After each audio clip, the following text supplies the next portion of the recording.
Why personal branding or story telling is so important. আগে story টেলিংয়ে আসি। ওই কন্টেন্টটা কনজিউমারকে বা কাস্টমারকে সম্পূর্ণ দেখাইতে হবে।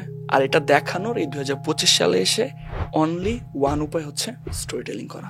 আমি যখন টাকা দিয়ে শিখতেছি, আমার ফিলোসফি হচ্ছে এখন আমি অনেক বেশি মনোযোগ দিয়ে শিখি। 5 ঘন্টার মধ্যে আপনি ফ্রিল্যান্সিং শিখে মাসে $14,000 ইনকাম করতে পারবেন। ভিডিও শেষ করে কিছুই আমি শুনি না, কিছুই আমি জানি না। এই সাসপেন্স আর এই অ্যান্সারটাকে রাখেন না, না তো 5-6টা ভিডিও দেখার পর অডিয়েন্স আর আপনাকে দেখবে না। সবচেয়ে বড় কথা, যারা স্টোরি টেলিং এর মাধ্যমে কন্টেন্ট তৈরি করবে তাদের কিন্তু যখন একটা ভিডিওতে অনেক ভালো এঙ্গেজমেন্ট হয়, তখন কিন্তু ওই ভিডিওকে বুস্ট করার পেছনে ডলার খরচটা কমে যায়। তা আমাদের যে এই যে উদ্যোক্তাদের ডলার খরচ বাড়তেছে, আমরা যে কস্ট পার সেলস অনেক বেশি পেয়ে যাচ্ছি, এইটাই স্টোরি টেলিং অ্যাডের মাধ্যমে বা স্টোরি টেলিং ফর্মুলার মাধ্যমে যদি ইউজ করা হয় তাহলে অনেক কমে যাবে। হ্যাঁ, এইবার তো গতবারে আপনার ছিল যে মার্কেটিং বিক্রি বাড়ায় আর কি, ওটাও বেস্ট সেলার ছিল ওই প্রকাশনীটা এবং ওভারঅল সব কিছুই প্রচুর সারা আমরা পেয়েছে, আমরা দেখেছি। আপনার সেদিন আমি আপনার ইয়াতে গেছিলাম, আমার সৌভাগ্য, এবং আমি প্রথম একটা হচ্ছে এরকম শোতে বা একটা সেশনে আর কি। আমার ভাই সত্য কথা, ওই টাইমে আমার একটা জিনিস মনে হয়েছে, আপনাকে আমি সেটা বলি, সেদিন বলতে পারি নাই। আমার ওখানে গিয়ে মনে হয়েছে ভাই আমার বাবার বয়সী মানুষ আছে, ম্যাক্সিমামে অ্যাভারেজ হচ্ছে 35। হ্যাঁ, এই মানুষগুলোর এখনো শেখার আগ্রহ কমে নাই। এই মানুষগুলো এখনো শিখতে চায়, এখনো নিজেকে ডেভেলপ করতে চায়, বড় হতে চায়, স্বপ্ন দেখে। সবচেয়ে বড় কথা যেটা, নিজে শিখতে চায় এখনো।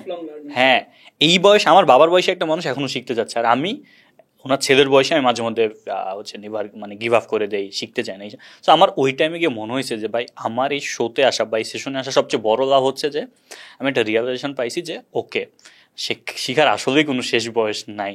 হ্যাঁ, এবং সবাই এত সুন্দর করে সবার স্টোরিগুলো শেয়ার করছিল যে একজন কোচিং চালায়, একজন হচ্ছে আপনার টিচার ইংলিশের, আর একজন হচ্ছে 9-এর একটা বাচ্চা। হ্যাঁ, আমি চিন্তা করতেছি 9-এর বাচ্চাটা যদি আপনার গাইডলাইনে থাকতে পারে অনেক দিন, সো ও যে এখন থেকে বেসমেন্টগুলো ক্রিয়েট করতেছে, ও অনেক বড় কিছু করবে। সো থ্যাংক ইউ আপনাকে যে আমাকে ওখানে ইনভাইট করার জন্য এবং কিছু বলার জন্য। স্টোরি টেলিং ফর ব্র্যান্ডিং, আমাকে একটু বলেন তো ফারদিবে যে why personal branding or story telling is so important. আগে স্টোরি টেলিংয়ে আসি। ওকে, প্রথমে আগে আমাদের বুঝতে হবে স্টোরি জিনিসটা কি। এই স্টোরি টেলিং কি আসলে রূপকথার কোনো কাল্পনিক চরিত্র দিয়ে তৈরি করা স্টোরি?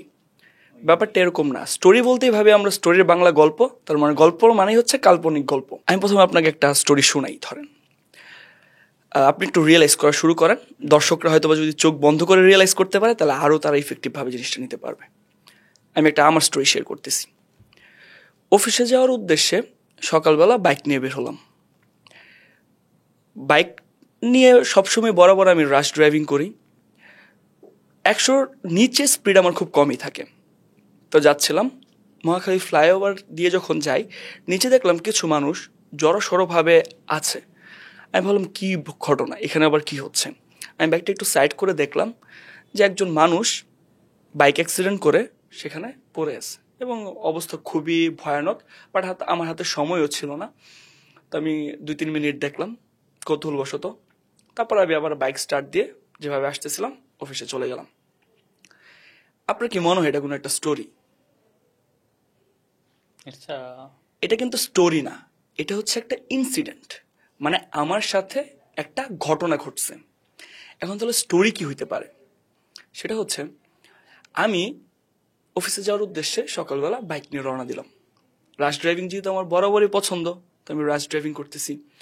মহাখালী ফ্লাইওভারের নিচ দিয়ে যখন যাই তখন দেখলাম যে ওখানে প্রায় 20-25 জন মানুষ দাঁড়িয়ে আছে, অনেক হট্টগোল হচ্ছে। কৌতূহলবশত সামনে গেলাম দেখতে, যে দেখি ঠিক আমার মতোই বয়সী একটা ছেলে সেখানে পড়ে আছে এবং সে বাইক অ্যাক্সিডেন্ট করছে।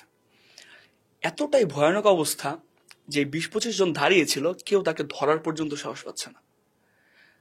তা আমার মনে হলো যে না, আসলে আমার কিছু করা উচিত, তার জায়গায় আমিও থাকতে পারতাম। তারপর আমি আরেকজনকে সাথে নিয়ে একটা অ্যাম্বুলেন্স কল করলাম, তাকে অ্যাম্বুলেন্সে তুলে দিলাম। তুলে দেওয়ার সময় আবার তার মাথা থেকে প্রচুর ব্লিডিং হচ্ছিল।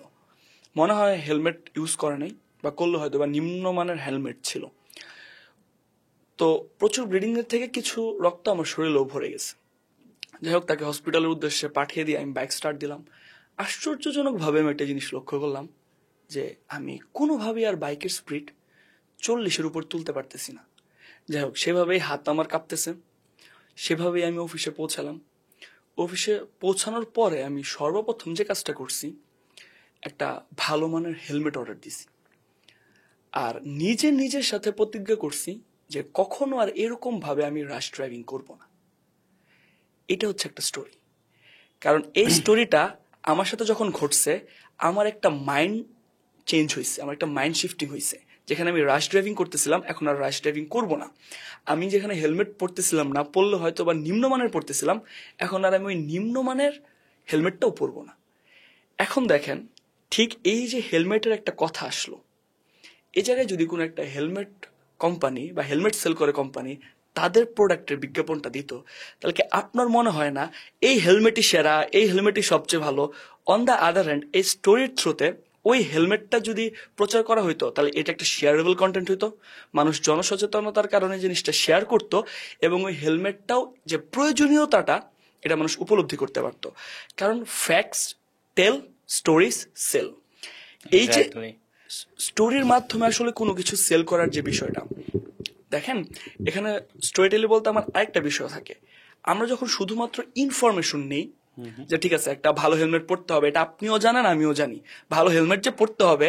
এখন তো আমরা যে বাংলাদেশের যে অবস্থা, আমরা কিন্তু আসলে নিজেদের সেফটির কারণে হেলমেট পরি না, আমরা হেলমেট পরি যাতে পুলিশ রাস্তায় আমাদেরকে না আমাদের ধরে। না ধরে।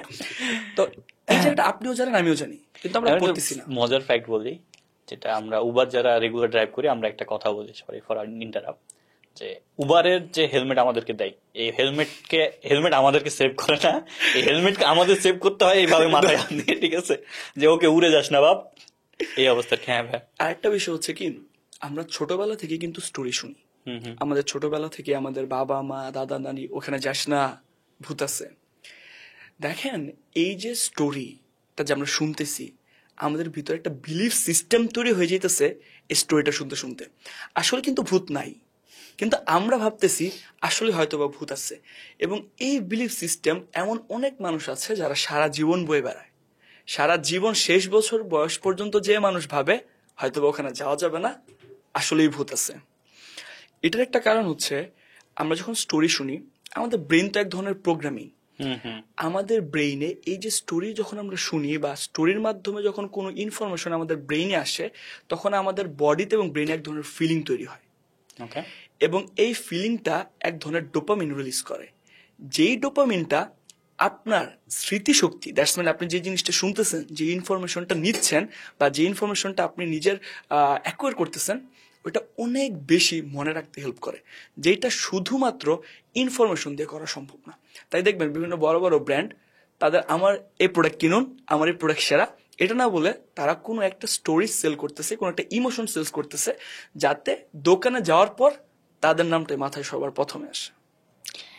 অনেক লাক্সারি ব্র্যান্ড হচ্ছে যে ওটা প্রোডাক্ট সেল করে না, লাইফ স্টাইল সেল করে, লাক্সারি সেল করে, ঠিক আছে। এই টাইপের অনেক, যেমন আপনার এখানে আপনার বইয়ে তো ধরেন অনেকগুলো উদাহরণ আছে, যেমন টেসলার উদাহরণটা আমার বেশ ভালো লাগছে যে ওকে, টেসলা আসলে ও কিন্তু গাড়ি বিক্রি করে না।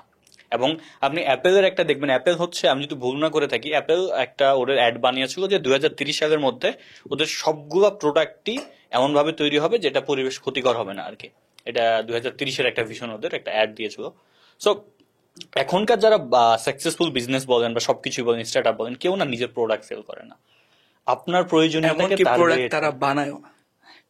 হ্যাঁ, অবশ্যই কোনো কোম্পানি প্রোডাক্ট বানায় না, কোনো ব্র্যান্ডই তো প্রোডাক্ট এখন বানায়, অ্যাপল প্রোডাক্ট তো থেকে ইয়ে শুরু করা হয়। অ্যাপল হ্যাঁ, থেকে শুরু করে যত বড় বড় ব্র্যান্ড আছে, সবাই প্রোডাক্ট আউটসোর্স করতেছে। তারা শুধু তাদের স্টোরিতে ফোকাস করতেছে যাতে তাদের ব্র্যান্ডিংটা স্ট্রং হয়। এক্স্যাক্টলি। সো আমরা এখানে যে আমরা ভিতরে গেলে দেখতে পাবো যে আমি বইটা পড়তেছিলাম। আচ্ছা, বাই দ্য ওয়ে আপনাদেরকে দেখাই দিই, সুন্দর কাভারের একটা বই, স্টোরি টেলিং ফর ব্র্যান্ডিং। আমাকে একটু শর্ট করে সামারিজ করে বলেন তো, যাতে আপনাদের এডিটরদের কাটতে সুবিধা হয়, যে একটা বিজনেসের জন্য বা একটা ব্র্যান্ডের জন্য এই স্টোরিটা কতটা গুরুত্বপূর্ণ। আমরা তো এমনি একটু আলাপ টালাপ করলাম, মানে আপনার কাছ থেকে আসলে শুনতে চাচ্ছি। আচ্ছা, যদি স্টোরির কথাটা একটা ব্র্যান্ডের জন্য বলি বা যে কোনো একটা বিজনেসের জন্য বলি, 2025 সালে এসে আমার যে কোনো বিজনেসের মার্কেটিং আসলে কোথায় হচ্ছে? Social media. Social media. Social মিডিয়াতে কি কন্টেন্টের কোনো অভাব আছে? না। আপনি ফেসবুক বা যে কোনো সোশ্যাল মিডিয়া খুলে দেখবেন প্রতিনিয়ত কন্টেন্ট। আপনি আসলে এক্স্যাক্টলি কয়টা কন্টেন্ট দেখতেছেন? খুবই কম, সবই স্ক্রল করা হয়, পার করে দেওয়া হয়। সবই কম। তার মানে যদি আপনার একটা ব্র্যান্ডের কন্টেন্ট আপনার কাছে নাই পৌঁছায়, আপনি যদি ওই কন্টেন্টে কনজিউম না করেন, তাহলে আলটিমেটলি আপনি ওই কোম্পানির প্রোডাক্ট কিভাবে কনজিউম করবেন? না, এখন আসলে হ্যাঁ টাফ। আর ম্যাক্সিমাম টাইম আমার সোশ্যাল মিডিয়াতে যাই, ওখানে যে প্রোডাক্ট দেখবো সেটাই আমি পারচেস করার সময় মাথায় থিঙ্কিং করবো। তার মানে ওই কন্টেন্টটা কনজিউমারকে বা কাস্টমারকে সম্পূর্ণ দেখাইতে হবে। আর এটা দেখানোর এই 2025 সালে এসে অনলি ওয়ান উপায় হচ্ছে স্টোরি টেলিং করা। ট্রু। কারণ আপনার কন্টেন্ট যদি মানুষ না দেখে, আপনার ব্র্যান্ড চিনবে না, আপনার ব্র্যান্ড না চিনলে বা আপনার কোম্পানি না চিনলে আপনার প্রোডাক্ট কিনবে না। Good. আমি হচ্ছে আপনি বলার পর আমি একটু ঘাটাঘাটি করতেছিলাম যে ওকে, স্টোরি টেলিং নিয়ে বাংলাতে আর কোনো বই আসলে আসে, মানে আবার যাই যে আপনি বলার পর আমি আসলে ঘাটাঘাটি করতেছিলাম যে বাংলাতে স্টোরি টেলিং নিয়ে আর কোনো বই আছে কিনা। এইভাবে গুছিয়ে নাই, এমনিতে ধরেন কোর্স আছে বা হচ্ছে ভিডিও আছে কিছু, এই সেই সব কিছু। সো এটা হচ্ছে বাংলাতে প্রথম স্টোরি টেলিং ফর ব্র্যান্ডিং বই।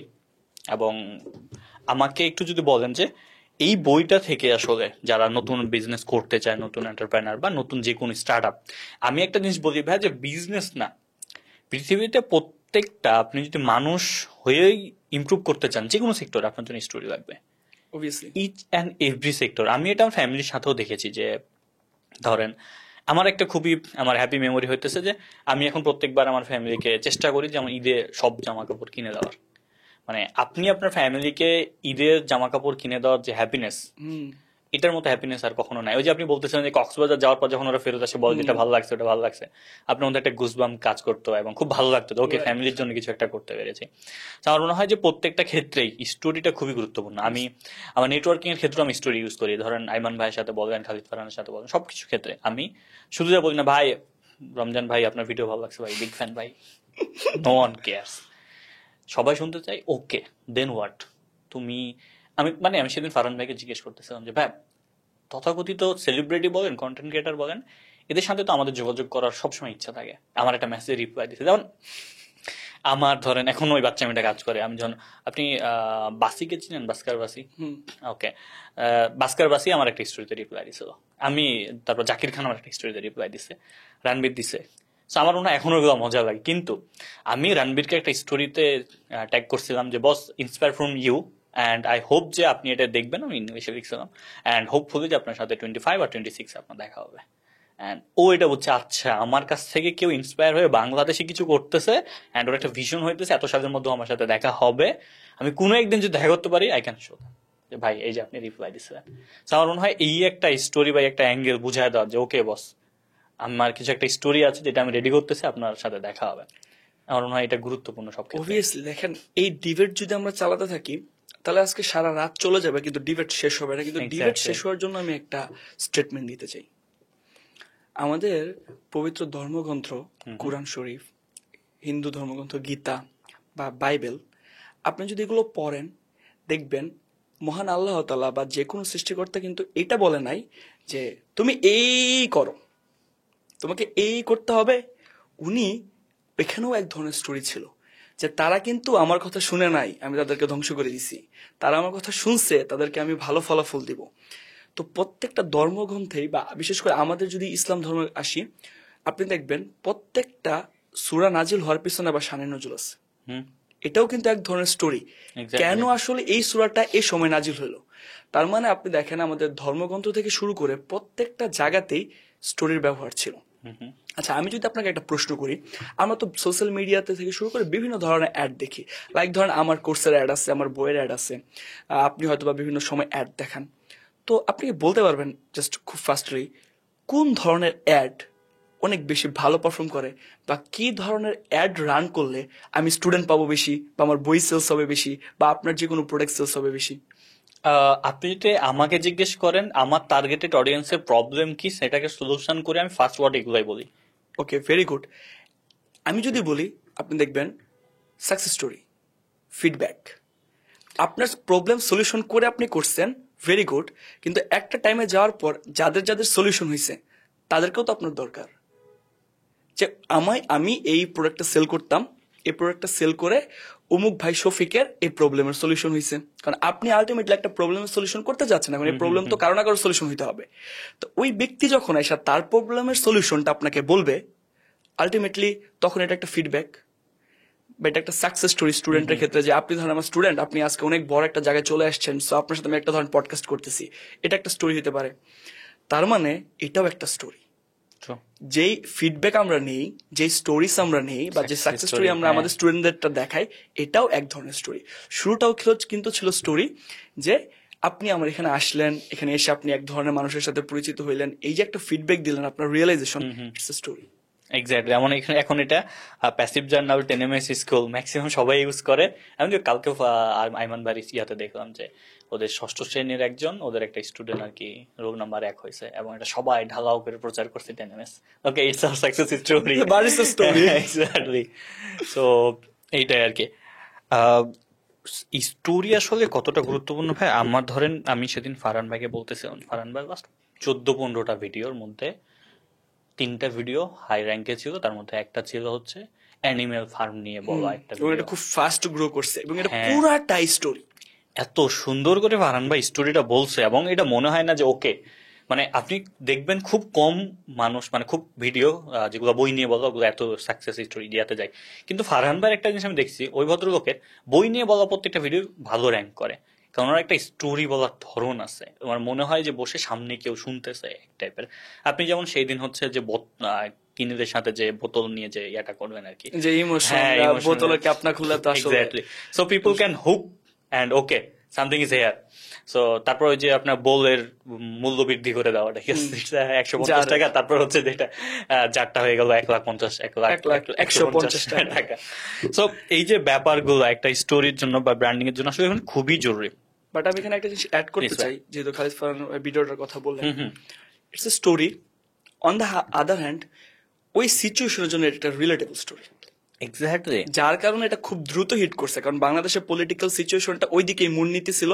ওই টাইমে যখন অ্যানিমেল ফার্মের পলিটিক্যাল একটা স্টোরি অ্যাড হয়েছে, এবং দুইটা রিলেট হওয়ার কারণে সবচেয়ে বেশি এঙ্গেজ হয়েছে সেটাতে।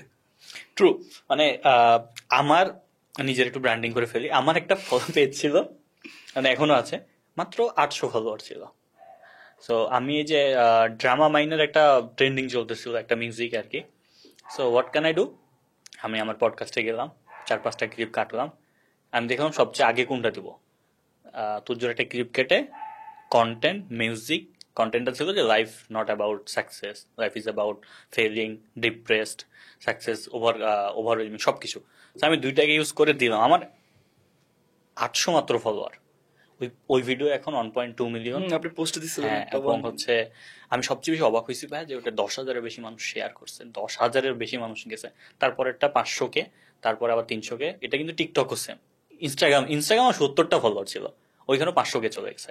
কারণ হয় প্রত্যেকটা ব্যাপারে টাইমিং বোঝাটা খুব জরুরি, এবং টাইমিং এর সদ্ব্যবহার। আমি কিন্তু ওই মিউজিক ইউজ করে একদম ভালো কন্টেন্ট দিয়েছি, যে লাইফ ইজ নট অ্যাবাউট যে আমি কিছু পারবো, আমি না, ইটস অল কাম ফ্রম আল্লাহ, সবকিছু সুন্দর করে সাজানো। তো আমার মনে হয় আপনি এটা খুব ভালো করে টুসেন পডকাস্টে আমরা যেটা দেখেছিলাম আর কি, যে ওইভাবে এঙ্গেজ ধরে ধরে যে ওকে এটা তো হচ্ছে তোমার জামশেদ মজুমদার ইউজ করছে, এটা যদি এখন তুমি ইউজ করো কাটবে না, এটা জামশেদ মজুমদার স্টাইল, তার পার্সোনাল ব্র্যান্ডটা ওইভাবে হয়ে গেছে। এক্স্যাক্টলি। আমাকে একটু বলেন ভাই, যে ধরেন পার্সোনাল ব্র্যান্ডিং, আমার একটা বিজনেস আছে, ধরেন সাচেস আমার একটা বিজনেস আছে, আমি কিভাবে বুঝবো যে কোন ধরনের স্টোরি আমার সাথে যায়? আমি কিভাবে বুঝবো যে অডিয়েন্স 3 বছর পর আমাকে চিন্তা করবে, যে আমার নাম মনে পড়বে, যেটা আপনি বলতেন, যে আমার নাম মনে পড়বে বলতে, a guy who wants to be more rich, ঠিক আছে, a guy who wants to make people more intelligent, যে তারা যেন অনলাইনে থেকে ইনকাম করতে পারে, স্বাবলম্বী হতে পারে, দেশের ইয়াতে অবদান রাখতে পারে। আমাকে বলেন, একটা মানুষ, আমরা বাচ্চা কাচ্চা যারা কন্টেন্ট বানায়, একটা বিজনেস দিচ্ছে, আমরা কিভাবে রিয়েলাইজেশনটা পাবো? আচ্ছা, ওই রিয়েলাইজেশনটা তো অবভিয়াসলি আসবে। তার আগে আমি পার্সোনাল ব্র্যান্ডিং এর কথা যেহেতু আসছে, একটু জিনিস শেয়ার করতে চাই। যে আসলে আমরা ভাবি পার্সোনাল ব্র্যান্ড মনে হয় আলাদা করে তৈরি করার একটা বিষয়, ওকে, বাট ব্যাপারটা এরকম না। আমার প্রশ্ন হচ্ছে, আমি যদি আপনাকে প্রশ্ন করি, আপনাকে মানুষ বা আপনার যে আশেপাশে মানুষজন, তারা কি আপনাকে আপনার নামে চিনে? আপনি কি কাজ করেন সেটা কি তারা জানে? কিছুটা ধোঁয়াশা ম্যাক্সিমাম মানুষ জানে, জানে। কিছুটা ধোঁয়াশা থাকে, জানে তো মানুষ। হ্যাঁ। এবং আপনি যে কাজটা করতেছেন, আপনি ওই যাদের সাথে কাজটা করতেছেন, আপনার কাজের মাধ্যমে কি তারা প্রভাবিত হয়? আপনি একজন পার্সোনাল ব্র্যান্ড। এখন আপনার কাজ হচ্ছে ঠিক এই জিনিসটা হয়তো বা 10 জন হচ্ছে, এখন 10,000 করতে হবে, 1 লাখ করতে হবে, 10 লাখ করতে হবে। এখন আপনি যত বেশি মানুষ আপনার সাথে জানবে, আপনি তত বড় বা স্ট্রং পার্সোনাল ব্র্যান্ড হবেন। বাট আমরা ভাবি হয়তো বা 5 লাখ ফলোয়ার থাকলেই সে পার্সোনাল ব্র্যান্ড। ব্যাপারটা এরকম না। আপনি একটা সার্কেলে আছেন, আপনার কথা হয়তো বা সবাই শুনতেছে। আপনি হয়তো বা ফ্যামিলিতে ছোট, কিন্তু আপনার জ্ঞান বুদ্ধি বেশি থাকার কারণে আপনার ফ্যামিলি মেম্বার আপনার কথা শুনতেছে। তার মানে আপনার একটা প্রভাবিত করার ক্যাপাসিটি কিন্তু আছে। আপনি একজন প্রভাবক হিসেবে কাজ করতেছেন বা ইনফ্লুয়েন্সার হিসেবে কাজ করতেছেন। ইনফ্লুয়েন্সার নট সোশ্যাল মিডিয়াতে হইতে হবে। আপনি আপনার এলাকাতে ইনফ্লুয়েন্সার হইতে পারেন, আপনি আপনার সোসাইটিতে ইনফ্লুয়েন্সার হইতে পারেন। সো অবভিয়াসলি জিনিসটা আছে। এখন যে কাজটাই করতেছেন এটা আরো স্ট্রংলি করতে হবে। লাইক আমি যখন অনলাইনে টাকা পয়সা নিয়ে কথাবার্তা বলি, তখন কিছু তো বাংলাদেশে এখনো টাকা পয়সা নিয়ে কথা বলা অনেকটা, তবে আমরা যারা ইনফোটেইনমেন্ট বা বিজনেস রিলেটেড কাজ করতেছি, আমরা কিন্তু প্রত্যেকেই এখন টাকা পয়সা নিয়ে খুব বেশি কথাবার্তা বলার ট্রাই করতেছি এবং ইটস আ ট্যাবু, আমরা ব্রেক করার চেষ্টা করতেছি। তো এটা করতে যেয়ে কিন্তু আমাদের অনেক ধরনের নেগেটিভ কথাবার্তা আসছে যে না, লাইফে টাকা সব না। ওই দিন আমার সেশনে একটা কথা ছিল এরকম যে একটা পর্যায়ে এসে আমি বলছিলাম যে তাহলে কি আসলে জীবনে টাকাই সব? তারপর আমি আবার একটা জোকস বলছি, জোকসটা আপনাকেও বলি, সেটা হচ্ছে মানি ক্যান্ট বাই হ্যাপিনেস। আসলেও জোকস এটা। It's a jokes. আপনার কাছে যদি টাকা না থাকে, টু বি অনেস্ট, বাংলাদেশের সিচুয়েশন এরকম যে যেই ছেলের ইনকাম বেশি, বাবা মা সেই ছেলেকে বেশি পছন্দ করে। ট্রু, তার কথা শুনে তার অনুযায়ী আপনি একটা জায়গায় যান, আপনার টাকা থাকলে আপনি রেসপেক্ট পাবেন, আপনার টাকা থাকলে মানুষ আপনার কথা শুনবে, আপনি টাকা থাকলে সম্মান, আপনার আশেপাশে মানুষজন যা আপনি চান এভরিথিং সবই আপনি পাবেন। কোনো না কোনো ভাবে ওইটা টাকার সাথে কানেক্টেড আছে। লাইক আমি আরো ফ্র্যাঙ্কলি বলি, ধরেন আপনি হয়তো বা কাউকে ইমপ্রেস করতে যাচ্ছেন। এখন ইমপ্রেস করতে গেলে আপনার হয়তো একটা গুড আউটফিটের প্রয়োজন আছে, সুন্দর একটা পারফিউম দেওয়ার প্রয়োজন আছে, হয়তো বা আপনি কোনো একটা রেস্টুরেন্ট, কোনো একটা ভালো মানের রেস্টুরেন্টে যেতে চাচ্ছেন। আপনার টাকা না থাকলে আপনি আউটফিট কিনবেন কি দিয়ে? আমি আরেকটা ইনসাইট শেয়ার করি, টাকা ইনকাম করা আর রিজিক দুটার মধ্যে পার্থক্য আছে। আসলেও আমি বললেও এই রিজিকের কথাটাই বলতেছি, কিন্তু ওই টাকাটা দরকার, যে টাকাটা আপনারে ওই পরিমাণ সম্মানটা দিবে, ওই পরিমাণ খাওয়া দাওয়াটা আপনি করতে পারবেন, মানে যেটা আসলে আপনার রিজিক, ওই জিনিসটা যাতে আপনি কমপ্লিট করতে পারেন। টাকা আর্ন করার লিমিট থাকা উচিত। টাকা আর্ন করার লিমিট থাকা উচিত না, বাট আপনার লাইফের একটা আর্নিং গোল থাকা উচিত। ঠিক, আমি এত টাকা ইনকাম করব। ওই যে লাকি ভাস্কর রিসেন্টলি একটা মুভির একটা, আপনি কতটা ভালো খেলেন এটা ম্যাটার করে না, ঠিক কোন জায়গায় আপনার শেষ করতে হবে এবং ফিনিশিংটা কিভাবে দিবেন এটা ম্যাটার করে। আমার লাইফের কিন্তু একটা এন্ড গোল আছে যে আমি ঠিক এত টাকা চাই, এবং আপনি বিশ্বাস করবেন কি করবেন না, আমি ল অফ অ্যাট্রাকশন অনেক বেশি বিশ্বাস করি। আমি কিন্তু 5 দিন আগে ওই টাকা আমার ব্যাংকে নাই, বাট আমি চেক সাইন করে ডেট সহ দিয়ে এসছি, এবং এটা আমার টিম মেম্বাররা প্রত্যেকেই করছে, যে ঠিক ওই দিন আপনি কত টাকা ইনকাম করতে চাচ্ছেন, আপনার কত টাকা ব্যাংকে রাখতে চান, আপনার এন্ড গোল কত টাকা, ওইটা আপনি লিখে এখনই চেক সাইন করে রাখেন। এবং এই কাজ করতে যায়, যেহেতু আমার ভাই একজন ব্যাংক ম্যানেজার, তো আমার ভাইয়া এমন একটা ব্যাংক অ্যাকাউন্টের চেক প্রথমে নিয়ে আসছে, ওই ব্যাংক অ্যাকাউন্ট আমি এখন চালাই না। তো সে বলতেছে একটা তো লেখলেই হইলো। আমি বলি না, আমি বিশ্বাস করি এই টাইম পরে আমি টাকাটা তুলবো। তা আমি যখন তুলবো তখন আমি কি অন্য ব্যাংক অ্যাকাউন্টের লাগবে যে, হ্যাঁ, যেটা তো আমার এখন টাকা জমতেছে, তো আমি কারেন্ট অ্যাকাউন্টে কাজটা করছি।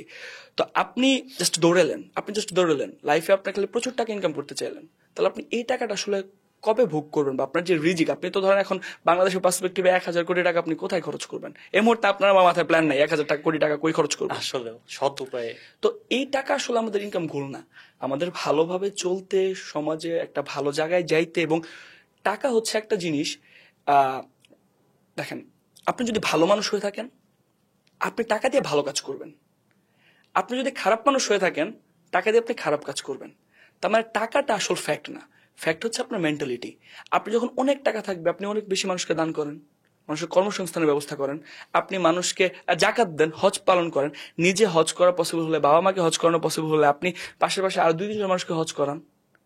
টাকা থাকলেই যে আমাদের শুধুমাত্র জিনিসটাকে আমাদের কারণেই ব্যয় করতে হবে এমন কিছু না। আমরা টাকা কিন্তু ভালো কাজও ব্যবহার করতে পারি, এবং এই টাকাটা হচ্ছে যখন আপনি ভালো মানুষ, টাকা পেলেন, আপনি মোর পাওয়ারফুল, ভালো কাজ করবেন বেশি।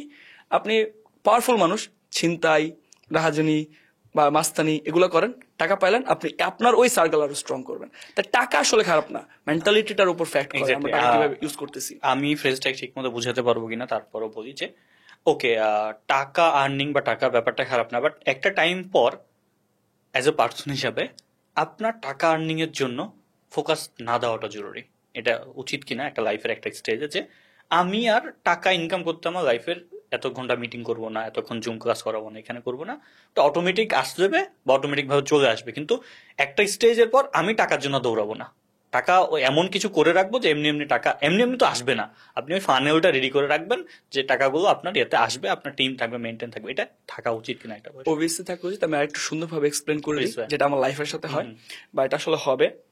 সেটা হচ্ছে আপনি একটা সার্টেন টাইম পর্যন্ত অবভিয়াসলি টাকা ইনকাম করবেন, আর এখন আপনার আমাদের বয়স হচ্ছে টাকা ইনকাম করারই জন্য, বা কাজ করবো আমরা টাকা ইনকাম করার জন্য। কিন্তু আপনি বিশ্বাস করেন বা না করেন, যে টাইমে আমরা ওই ফাইন্যান্সিয়াল গোলটা অ্যাচিভ করে ফেলবো, ফাইন্যান্সিয়াল ফ্রিডমটা অ্যাচিভ করে ফেলবো, এখন আমরা কাজ করব। আপনার কাজ ছাড়া থাকতে পারবেন না, কিন্তু কাজ আর আমরা টাকার জন্য করব না। Exactly. আমাদের এই কাজটা করতে ভালো লাগে, তাই আমি কাজ করব। টু বি অনেস্ট, তখন আপনি আরো বেশি টাকা ইনকাম করবেন। কিভাবে? ধরেন আমার কাছ থেকে কেউ একজন কনসালটেন্সি নিতে আসলো, এখন আমার টাকা খুব বেশি প্রয়োজন। আমি বললাম ঠিক আছে, আমি টাকা আপনাকে 1 লাখ টাকা আমাকে দিলে আমি আপনাকে কনসালটেন্সি দিব। সে বলবে না ভাইয়া 60 দেই, 70 দেই, 80 দেই, 90 দেই, নেগোসিয়েশন হবে। একটা পর্যায়ে যেহেতু আমার টাকাটা প্রয়োজন, আমি 80-90 হয়তো বা রাজি হয়ে যাব। কিন্তু যখন আমার টাকাটা প্রয়োজন না, তখন আমি ইচ্ছা করে চার্জ করবো 1.5 লাখ, 2 লাখ। তখন আমাকে নেগোসিয়েশনে নামাইতে পারবে না তো, কারণ আমি এখন আমার ভালো লাগে তাই কাজ করতেছি, টাকার জন্য কাজ করতেছি না। এবং তখন যদি কেউ আমার কনসালটেন্সি নিতে চায়, তাহলে আমাকে তখন ওই টাকাটাই পে করতে হবে। এখন আলটিমেটলি যখন আপনি ফাইন্যান্সিয়াল ফ্রিডমটা অর্জন করে ফেলবেন, তখন দেখবেন আপনি আরো বেশি টাকা ইনকাম করতে পারতেছেন। তখন আপনার টাকার জন্য কাজ করতে হবে না, টাকা ইনকাম হবে। Nice story.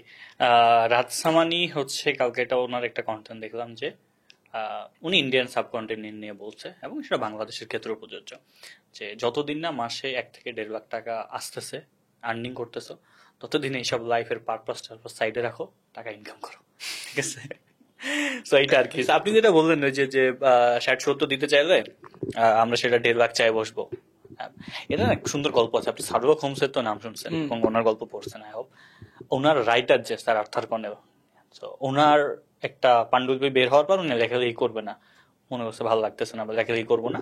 ওনাকে প্রকাশক বারবার জ্বালাই যে ভাই লেখা দেন, পাণ্ডুলিপি দেন। উনি এখন করছে কি, উনি একটা আকাশ সমান টাকা চাই বসছে, যে ঠিক আছে আপনি এত কোটি টাকা দিলে, এত মিলিয়ন টাকা দিলে আমি লিখবো। প্রকাশক রাজি হয়ে গেছে। ঠিক আছে? আমার কথা হলো ওই আর্থার কর্নেলকে নিয়ে না, আমার কথা হলো প্রকাশকের দূরদৃষ্টি সম্পন্ন নিয়ে। উনি ওই সময় ধরেন একটা রাইটারকে যদি এখন 1 লাখ টাকার একটা বই বা 5 লাখ টাকার একটা বই বা 10 লাখ টাকার একটা বই, উনি সেটা 70 লাখ বা 50 লাখ বা 30 লাখ টাকার মতো চেয়েছিল।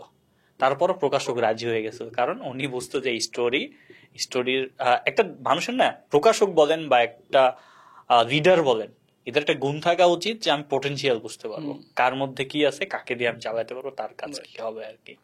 একটা ইন্টারেস্টিং ভাই, আমি সেদিন হচ্ছে আপনার ইয়াতে গিয়ে শুনলাম যে আপনি জুম ক্লাসে মানুষজনকে 7 ঘন্টা ধরে বসায় রাখেন, মানে কেমনে, মানে এটা একটু বলেন তো। শুধু 7 ঘন্টা বসে থাকা হয় না। লাস্ট আমাদের একটা জুম ক্লাস ছিল, যে যারা ইবুক বিজনেস করতে চাচ্ছে, দেখ আমাদের একটা বই, যারা ইবুক বিজনেস করতে চাচ্ছে তাদেরকে নিয়ে আমাদের একটা জুম সেশন ছিল। জুম সেশন শুরু হয়েছে সন্ধ্যা 7টায়, শেষ হয়েছে রাত 3:30টায়, মধ্যরাত। এবং পরের দিন অনেক মানুষের অফিস করার কথা ছিল, কিন্তু মানুষ বসে শুনছে। 2টা জিনিস ছিল। এক হয়েছে আমি প্রপার ভ্যালু দেওয়ার চেষ্টা করছি, যা তারা যে কাজটা করতে যাচ্ছে, তারা যে বিজনেসটা করতে যাচ্ছে, আমার নলেজ যাতে তাদের লাইফে ভ্যালু অ্যাড করে। এখন ভ্যালু অ্যাড করলেই তো আসলে একটা বোরিংনেসের ব্যাপার আসে। তাই আমি ওই ক্লাসের বিভিন্ন প্রেক্ষাপটে, এবং যখনই আমার মনে হচ্ছে যে অডিয়েন্সের ইমোশন কমে যাচ্ছে, অডিয়েন্স অন্যদিকে ডিরেকশন হচ্ছে, অনেক কমেন্ট আসতেছে জুমে যে ভাই এই ক্লাসটা এরকম করলে ভালো হয় না, এই করি সেই করি, বা আমি যখন দেখতেছি 1-2 জন করে জুম থেকে একটু লিভ নিচ্ছে, তখনই আমি ওই জুম ক্লাস, তাদের বিজনেস, তাদের গোল, মানে পয়েন্ট অফ ভিউটা সেম রেখে একটা জিনিসটাকে স্টোরিতে ট্রান্সফার করা শুরু করছি। এখন আচ্ছা ঠিক আছে, আপনাদেরকে একটা স্টোরি শোনাই আমার স্টুডেন্টের, যে কিনা গত বছর ইবুক সেলস করে হয়তোবা 10 লাখ টাকা ইনকাম করছে। আচ্ছা কিভাবে করছে? ওকে, একটু শেষ করলাম, অডিয়েন্স আবার একটু আচ্ছা ঠিক আছে, একটা মোটিভেশন পেয়ে যাচ্ছে, না করা দরকার। তারপর আবার যখন আমার মনে হচ্ছে যে সে নিজ সিলেকশন নিয়ে একটা প্রবলেম ফেস করতেছে, বা ওই জায়গাটাতে মানুষ একটু আচ্ছা ঠিক আছে, নিজ সিলেকশনে একটা মজার স্টোরি আছে আমার সাথে, যেটা আমার স্টুডেন্টদের সাথে হয়েছিল এবং আমি নিজেও ফেস করছি, তখন এভাবে জিনিসটা করলাম। এই হলো টু বি অনেস্ট, এমন যে হবে আমি বিশ্বাসই করি নাই, কিন্তু হইছে। এই যে আমার এক্সপ্রেশন থেকে শুরু করে বডি ল্যাঙ্গুয়েজ শুরু করে মানুষ যখন দেখতেছে, আচ্ছা ঠিক আছে পরে কি, তারপরে কি, যেহেতু আমাদের এটা আছে কি স্টোরি টেলিং এর ব্যাপারটা, যেহেতু আমরা জন্মগতভাবে স্টোরি শিখি, স্টোরি শুনি, তো আমাদের ব্রেনের ফাংশনটা এরকম হয়ে গেছে। তো আপনি কেউ বোর ফিল করতেছে, আপনি 1-to-1 টক বা পার্সোনাল কনসালটেন্সি বা যে কোনো জায়গায় আপনি হয়তো বা স্টোরি টেলিং শুধু অনলাইনে এসে কন্টেন্টে বানাইতে হবে এমন না। আপনি আপনার ফ্রেন্ডের সাথে কথা বলতেছেন, জানোস কালকে কি হয়েছিল, এই ব্যাপারটা আপনি কি বলতেছেন, স্টোরি। তো এই স্টোরিটা যখন আপনি বিভিন্ন জায়গায় অ্যাড করবেন, শুধু স্টোরি না, এখানে অনেক ফ্রেমওয়ার্ক আছে, ক্লাইম্যাক্স আছে, প্লট আছে, ড্রামাটিক সিচুয়েশন আছে। এই জিনিসগুলা যখন আপনি অ্যাড করবেন তখন দেখবেন অডিয়েন্স আসলে হা করে শুনবে কি হইলো। তারপর সে যে শুনতেছে এবং আপনার যে লার্নিংটা আপনি এর মধ্যে দিয়ে দিয়ে দিচ্ছেন, সে হয়তো বা কনসিয়াসলি সেটাকে কনজিউম করতেছে না, বাট তার সাবকনসিয়াস মাইন্ড ওই স্টোরির মাধ্যমে ঠিকই ফাংশন নেওয়া শুরু করছে। দেখেন এই ব্যাপারটা কেমন হয়, আমাদের সাথে এমন অনেক হয়েছে না যে আমরা একটা নাম মনে করা ট্রাই করতেছি বা একটা জায়গার কথা মনে করা ট্রাই করতেছি বা একটা ফ্রেন্ড, আচ্ছা কি যেন ছিল ফ্রেন্ডের নাম, বাট মনে হচ্ছে না, হঠাৎ করে 10 মিনিট পর মনে হইলো। এই যে 10 মিনিট পর মনে হলো, আপনি কি 10 মিনিট ধরে নাম মনে করা ট্রাই করছেন? না, আপনি আপনার সাবকনসিয়াস মাইন্ডে একটা ইনপুট দিয়ে দিচ্ছেন যে ওই অমুক ব্যক্তি, তার নাম বা ওই প্লেসের নাম। এখন আপনার সাবকনসিয়াস মাইন্ড আপনার ব্রেইনে থাকা যে সকল ইনফরমেশন ছিল সেগুলো প্রসেসিং করা শুরু করছে। প্রসেসিং করা শুরু করে ওই নামটা যখন সে ক্যাচ করছে, ওই সাবকনসিয়াস মাইন্ড থেকে আপনার কনসিয়াস মাইন্ডে পাঠিয়ে দিছে, আপনি ওই নামটা মনে করে ফেলছেন। ঠিক সেম ভাবে আমার কাজ হচ্ছে আপনার সাবকনসিয়াস মাইন্ডে আমি যে ইনফরমেশনটা দিতে যাচ্ছি সেটা দিয়ে দেওয়া। আপনি যখন প্রপার টাইমিং আপনার জিনিসটা দরকার, আপনার সাবকনসিয়াস মাইন্ড সেটা কনসিয়াস মাইন্ড অটোমেটিকলি ট্রান্সফার করে দিবে। এমন ভাবে বলতে হবে না ওই যে আমির হান্নার জোকসের মতো, জোকস বলার পর এখানে হাসতে হবে, মার্ক করে দিব। এমন ভাবে এখানেও বলতে হবে না যে আমি আপনাকে এখন খুবই গুরুত্বপূর্ণ একটা ইনফরমেশন দিতেছি, বলার প্রয়োজন নাই। ইনফরমেশনটা দেন স্টোরি টেলিং এর মাধ্যমে, মানুষ ওইটার গুরুত্ব নিজেই বুঝবে। ট্রু। আমিন হান্নান যে কথা বললেন, আমিন ভাই ওনার একটা প্রোমো বানাইছে, কালকে ওনার হচ্ছে একটা চালান আপলোড হবে আর কি, মানে ওনার অস্ট্রেলিয়াতে করা যে শোটা ওটা ইউটিউবে আপলোড হবে। তো আপনি যেটা বললেন ওনার সম্পর্কে কথাটা ছিল, উনি আবার এটাকে ওনার স্টোরিতে ইউজ করছে। ওনার কালকের স্টোরিটা দেখলাম যে একদম ইন্ডে, প্রোমোর ইন্ডে ওনার স্টোরিতে উনি ভয়েস ওভার দিয়ে একজনকে বলাচ্ছে যে, মানে ওনার প্রথমে বলতেছে যে এটা ইন্টারন্যাশনাল একটা প্ল্যাটফর্মে হবে, আপলোড হবে আর কি। তো মানুষ বলছে আচ্ছা নেটফ্লিক্স, বলছে না না না নেটফ্লিক্স না, তাহলে কি অ্যামাজন? না না অ্যামাজন না, তাহলে ইউটিউবে। ঠিক আছে, ওকে। এখন ভয়েস ওভারের পয়েন্ট অফ ভিউ কিন্তু ঠিক আছে, ইন্টারন্যাশনাল প্ল্যাটফর্ম। এখন ওই ভয়েস ওভারের ভাইয়া বলতেছে যে বেচতে পারেন নাই, ঠিক আছে তো ঠিক আছে 20 তারিখে আপলোড হবে আর জোকস গুলো আন্ডারলাইন করে দিয়েন। মানে আমিন ভাইকে যেটা দিয়ে আপনি পচাচ্ছেন ওটা দিয়ে উনি ওনার স্টোরি রিড করছে যে ঠিক আছে ওকে জোকস গুলো আন্ডারলাইন করে দিয়েন। আমার মনে হয় ওকে, মানে হিউমার থাকা বা আপনি যদি একটা স্পিকার হতে চান, আমার মনে হয় আপনি আরো ভালো করতে পারবেন, রিলেট করতে পারবেন যে আপনি একটা স্পিকার হতে চাইলে আপনার সাথে আপনার অডিয়েন্সকে কানেক্ট রাখতে হবে, আপনার অডিয়েন্সের মাইন্ডসেট বুঝতে হবে, কি শুনতে চাই, কি আসলে ওরা এক্সপেক্ট করতেছে আপনার কাছ থেকে।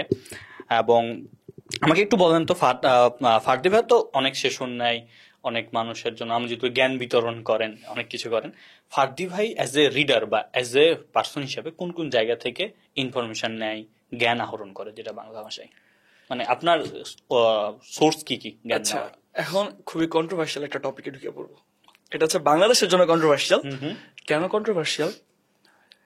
এক ধরনের আর্গুমেন্ট আছে না যে ইউটিউবেই তো সব পাওয়া যায়, তাহলে আমি কোর্স করব কেন?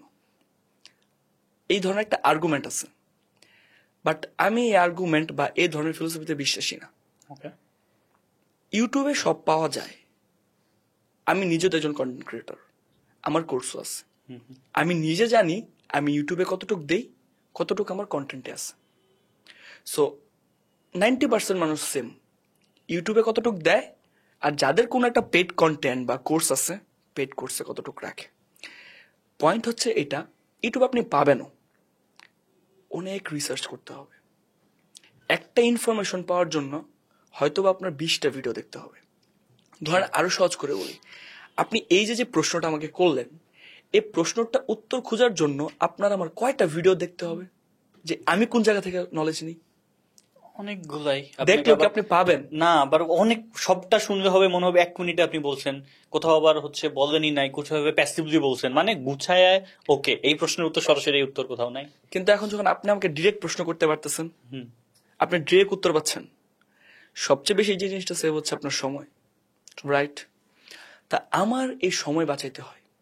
এই সময় বাঁচাইতে যে আমি ইউটিউবে কোনো ভিডিও দেখি না, বই পড়ি যতটুকু পড়া দরকার, সবচেয়ে বেশি করি হচ্ছে কোর্স। কেন কোর্স করি? 2টা কারণ। প্রথম, আমি যখন টাকা দিয়ে শিখতেছি, আমার ফিলোসফি হচ্ছে এখন আমি অনেক বেশি মনোযোগ দিয়ে শিখবো। ট্রু। যখন আমি অনেক বেশি মনোযোগ দিয়ে শিখবো, ওই ইনফরমেশনটা আমি একদম আমার ভিতরে নেওয়ার চেষ্টা করব।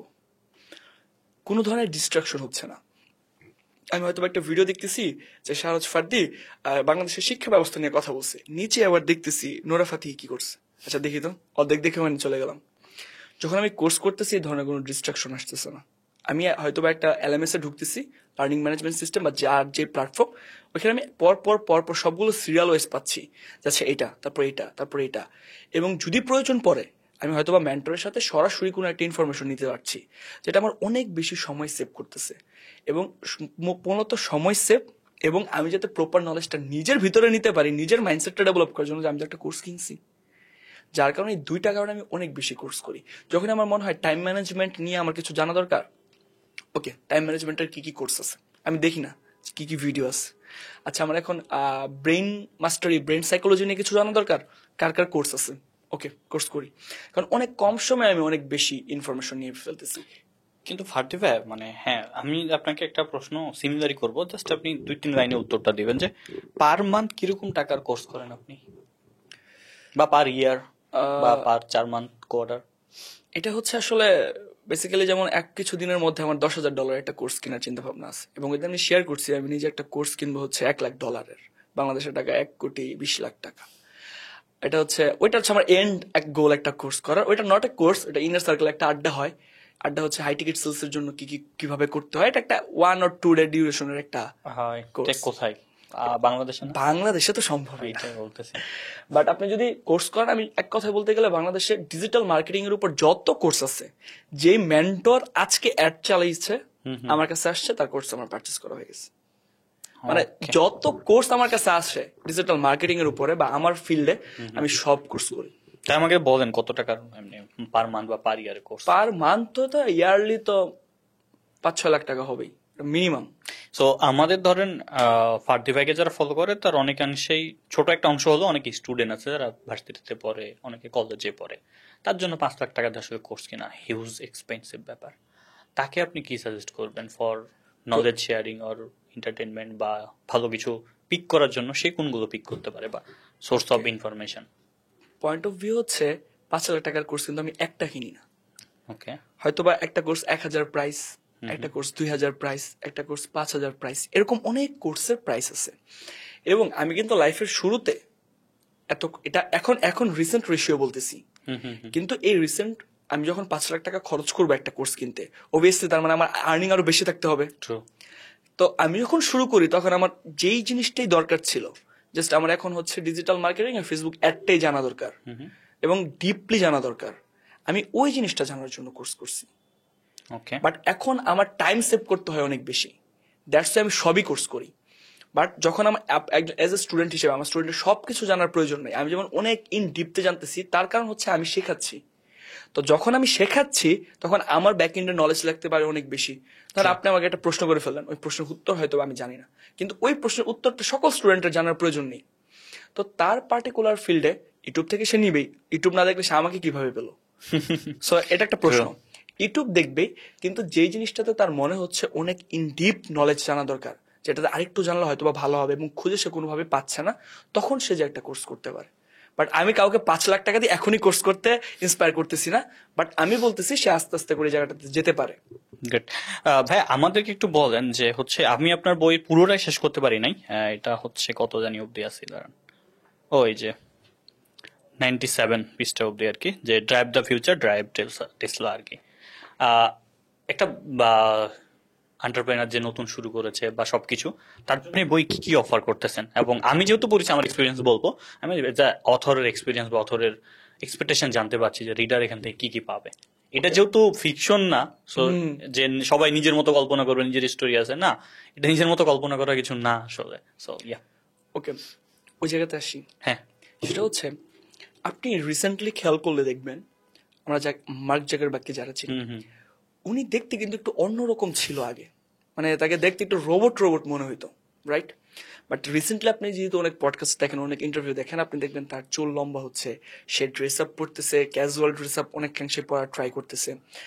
এটার যদি পিছনের আমরা জিনিসটা দেখি, তাহলে সেটা হচ্ছে শুধুমাত্র মার্ক জাকারবার্গ না, ইলন মাস্ক, অ্যামাজনের প্রতিষ্ঠাতা, আলিবাবার প্রতিষ্ঠাতা স্টিভ জবস। বা রিচার্ড ব্রানসন, আপনি দেখবেন প্রত্যেকটা মানুষ এখন ফাউন্ডাররাই নিজের কোম্পানির মার্কেটিং করতেছে। ফাউন্ডার বেসড মার্কেটিং, হ্যাঁ আমি শেষ করেন। ফাউন্ডাররা তাদের মার্কেটিং করার জন্য ক্যামেরার সামনে আসতেছে, পডকাস্টে যাচ্ছে, কথা বলতেছে। ইলন মাস্ক তো টুইটার তো কেনার পেছনে এটাও একটা কারণ যে সে যাতে তার ইচ্ছা মতো নিজের সব ইচ্ছা পোস্ট মতো, দিতে হ্যাঁ। পারে। True. তো প্রত্যেকটা ফাউন্ডার অবভিয়াসলি তো তাদের পার্সোনাল ব্র্যান্ডিং আছে, বাট আরো স্ট্রং করার ট্রাই করতেছে এবং নিজেরাই তাদের হয়ে বিলবোর্ড হিসেবে সামনে আসতেছে।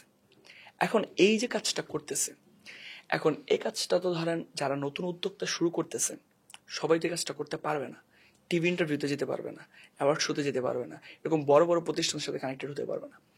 কিন্তু ফেসবুক সোশ্যাল মিডিয়া যেটা, এটা তো সবার জন্য ওপেন। True. কালকে যে কেউ এসে তার ভিডিও আপলোড করতে পারে। তো সে যদি ভিডিও আপলোড করে একটা পার্সোনাল ব্র্যান্ড তৈরি করতে চায়, যে পার্সোনাল ব্র্যান্ডটা তার বিজনেসে একটা ইফেক্ট তৈরি করবে, তাকে একটা বুস্ট দিবে। আরো সহজভাবে বলি, রিসেন্টলি আপনি দেখবেন যারা ইনফ্লুয়েন্সার বা যারা আমরা মার্কেটিং এর সাথে সংযুক্ত, অনেক বেশি স্পন্সরশিপ আসে এবং এই স্পন্সরশিপ আসার ক্ষেত্রে এটা আসলে ফলোয়ার ভেদে বা এঙ্গেজমেন্ট ভেদে এক এক ইনফ্লুয়েন্সার এক এক রকম চার্জ করে। 5,000 টাকা থেকে শুরু করে 5 লাখ টাকা পর্যন্ত চার্জ করে ইনফ্লুয়েন্সার বাংলাদেশে আছে। তখন আপনার তো একজন ইনফ্লুয়েন্সার হায়ার করার হয়তো বা ক্যাপাসিটি নাই শুরুর দিকে। ওই পার্সোনাল ইনফ্লুয়েন্সারটা বা ওই ইনফ্লুয়েন্সারটা বা আপনার ব্র্যান্ডের ব্র্যান্ড অ্যাম্বাসেডারটা আপনি নিজে হতে পারবেন এই বই পড়ে। এবং এটা হওয়ার জন্য আপনার যেই ধরনের সিকোয়েন্স দরকার, যেভাবে কথা বলা দরকার, যে অঙ্গভঙ্গি দরকার, যেই ধরনের স্টোরি দরকার, তখন একটা শুরুতে আপনি একটা প্রশ্ন করছিলেন যে সব ব্র্যান্ডের তো সব স্টোরি নাই, কিন্তু আপনার লাইফের একটা স্টোরি আছে। আপনি কেন আজকে পডকাস্টের স্টেজে আসছেন, আপনার একটা হয়তো বা এন্ড একটা গোল আছে, ব্যাক এন্ড একটা স্টোরিও আছে। আপনি যখন এই স্টোরিটা মানুষকে বলা শুরু করবেন, মানুষ এই যে আপনার জার্নি, এই জার্নির সাথে আপনাকে রিলেট করে ফেলবে। দেখেন, আমরা একটা জিনিস ভুল করি, আমরা ভাবি হয়তো বা আমরা ক্যারেক্টারের সাথে নিজেকে রিলেট করি, আসলে না। আমরা রিলেট করি ওই ক্যারেক্টারের জার্নির সাথে। উদাহরণের জন্য যদি বলি, তুফান মুভি দেখছেন, বাংলাদেশের জনপ্রিয়। ট্রেলার দেখছি, মুভি দেখা হয়। কেজিএফ, হ্যাঁ কেজিএফ দেখছি। কেজিএফ দেখছি।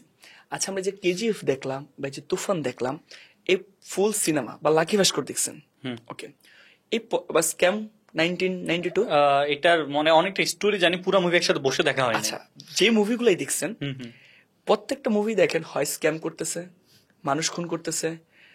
এই যে এই জিনিসগুলো যে হচ্ছে, কেউ কি ভালো কাজ করতেছে কোনো নায়ক? না, যে কয়েকটা মুভির নাম বললেন। কিন্তু প্রত্যেকটা সিনেমা কিন্তু অনেক বেশি পপুলার না? এবং লাস্টে নায়ক যখন মারা যাচ্ছে, বা ধরেন এই যে লাকি ভাস্কর যদি দেখে থাকেন, লাকি ভাস্করের মধ্যে নায়কে টাকা পয়সা সব নিয়ে দেশের বাইরে সেটেল হয়ে গেছে, এবং এইটা আমরা খুব যে I am not bad, I am just rich, তো এই ধরনের ডায়লগ গুলো আমরা দিতেছি। এই যে দিতেছি, একজনও কিন্তু ভালো কাজ করতেছে না, কিন্তু আমরা কেন তাদেরকে সাপোর্ট করতেছি, এই প্রশ্নটা আসতে পারে না?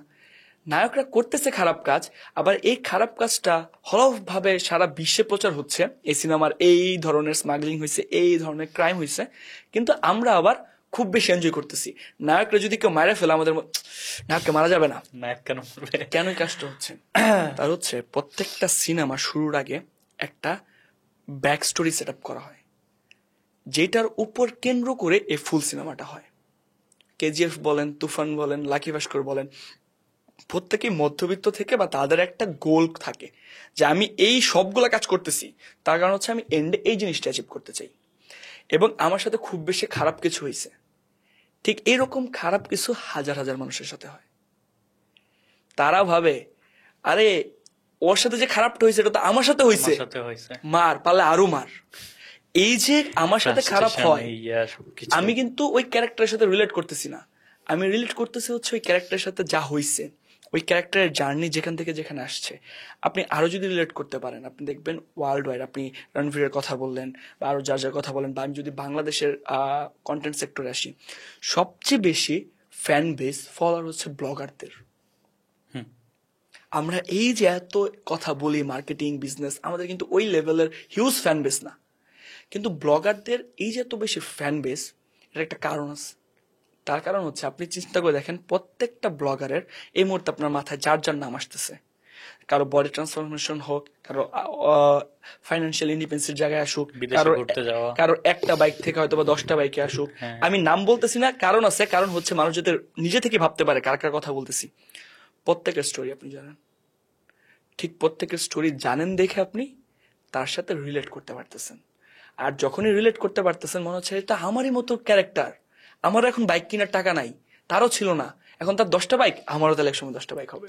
আমি এখন মোটা। ট্রু ভাই, এটা ট্রু। কারণ আমি নাম ধরেই বলি, আমার এক ফ্রেন্ড আছে আব্দুল্লাহর নাম, ও হচ্ছে আর এস ফাহিম ভাইয়ের সাথে, আর এস ফাহিম ভাইয়ের কন্টেন্ট দেখার পর, ওকে দেখার পর আমাকে বলে যে এই এই ছেলেটা কি কি করছে, এই করছে, মানে ও রিলেট করছে, আচ্ছা ফাহিম ভাই এটা ছিল না, ওটা করছে, এই কষ্ট করছে, এখন সে কোন জায়গায় পৌঁছায় গেছে, আমার একদিন হবে। ঠিক আছে, সো ওকে রিলেট করতে পারে এই একদম। হচ্ছে, আপনি কিন্তু রণবীরের ব্যাক স্টোরি হয়তো বা জানেন, কি কি শুরু করছে, কিভাবে সে আজকের জায়গায় আসলো, কিভাবে সে এত বড় পডকাস্ট, আজকে সে দুবাইয়ে যায় পডকাস্ট করতেছে। এই প্রত্যেকটা জার্নির একটা জায়গায় আপনারও কিন্তু যে দুবাইয়ে যে পডকাস্ট করে চিন্তা ভাবনা ধরেন একটা থাকে যদি, তো এই জায়গাটাতে আপনি জার্নিটা রিলেট হচ্ছে। ক্যারেক্টারের সাথে আসলে কখনোই অডিয়েন্স রিলেট করে না, অডিয়েন্স রিলেট করে সেই জার্নিটার সাথে। আর ঠিক এইরকম আপনি আপনার জার্নিটা কিভাবে তৈরি করবেন যাতে আপনি যে অডিয়েন্সকে চান তারা যাতে আপনার রিলেট করতে পারে, ওই মেইন ফ্রেমওয়ার্কটা এই বই আছে।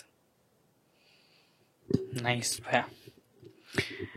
এই তো মানে এই বইয়ের আপনি বলতেছিলেন যে এই বইয়ের হচ্ছে একটা কোর্সও আছে, হ্যাঁ, এবং সেটা কত ঘন্টার বা কতগুলো ভিডিও?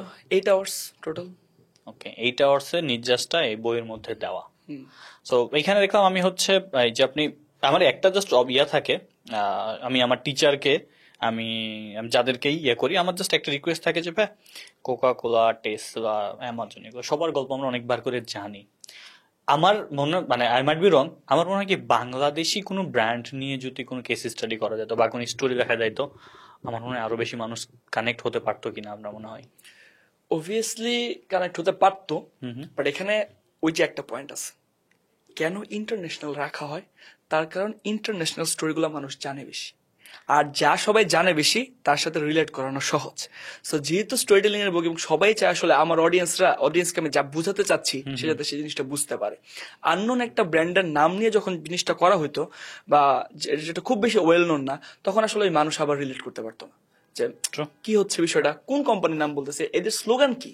যেমন দেখেন, একটা ব্র্যান্ড তৈরি করতে একটা ব্র্যান্ডের লোগো লাগে, ব্র্যান্ডের স্লোগান লাগে, ব্র্যান্ডের কালার লাগে, থিম লাগে, প্রত্যেকটা ব্র্যান্ডের একটা মিশন, ভিশন, গোল, কোর মেসেজ, এগুলো যেমন সবকিছু লাগে, ঠিক প্রত্যেকটা ব্র্যান্ডের একটা করে স্টোরিও লাগে।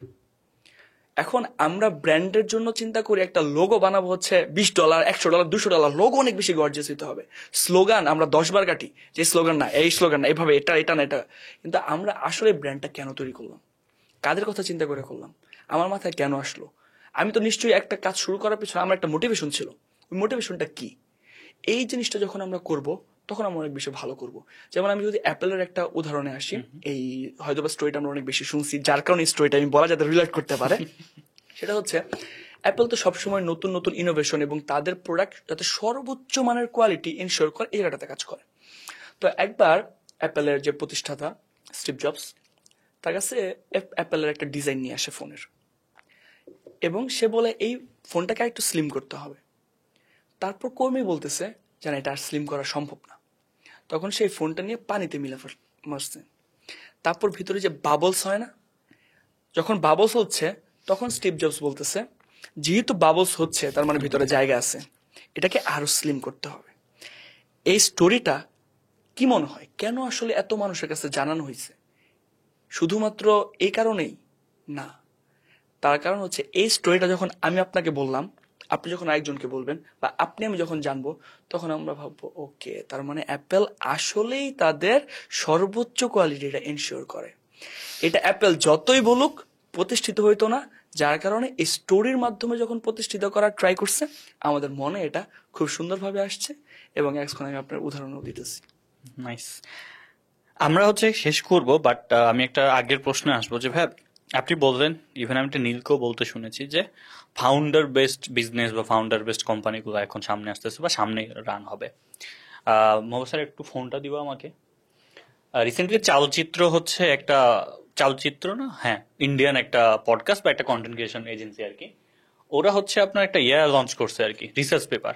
যে ইন্ডিয়াতে বা সাবকন্টিনেন্টের বা মোটামুটি ইয়াতে যে ফাউন্ডার বেসড যে কোম্পানিগুলো অ্যাজ লাইক প্রাইমের প্রতিষ্ঠাতাও তো হচ্ছে আপনার কন্টেন্ট ক্রিয়েটর, তারপর হচ্ছে আপনার স্টিভ, আমাদের এই যে ইয়ার নাম কি আমাদের ইউটিউবে সবচেয়ে বেশি সাবস্ক্রাইবার, মিস্টার বিস্ট। মিস্টার বিস্টের যে কোম্পানি, এগুলো সবগুলো হচ্ছে ইন্ডিয়াতে এসে ফেল করছে।